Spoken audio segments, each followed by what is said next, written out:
What is information cost and how is it tied to remaining in the same socioeconomic level? Well, socioeconomic level literally stands for how you socially interact within your wealth bracket.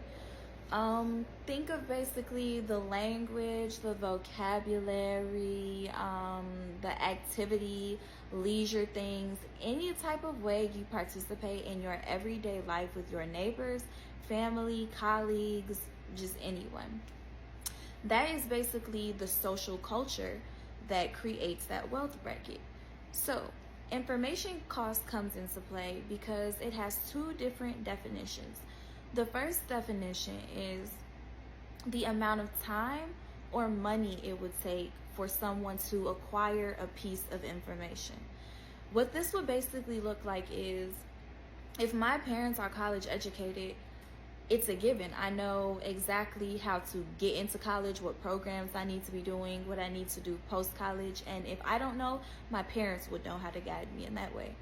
But another person, let's say they are first generation students, they are going to struggle from an information cost because while it was very easy for me and I could spend my other time doing other things and propelling forward, they're spending that same amount of time as me just learning what I already knew, what was so easy to me. They're researching how to do their FAFSA. They're researching, their scholarships and what programs make money, what don't, how you can waste your time and how to do like work-life balance, just like things that might be mundane or easy to other people. They literally had to spend their time or resources learning these things. So that brings us to the second definition of information cost, which is where someone else knows something that another person doesn't, so it gives them an advantage or a leg up. So again, if I already know about college, I can spend my time doing other things versus the other counterpart who doesn't know anything about college.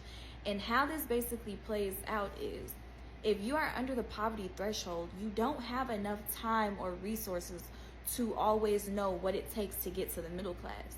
You're surviving, you're around perpetual language, culture of that poverty threshold, which is going to increase your odds of staying in it. Same thing for middle class. If you're always discussing business goals or ideas with middle class people, the information you know about becoming rich is very scarce. And this actually, I'm gonna need a part two because I'll explain it a little bit deeper.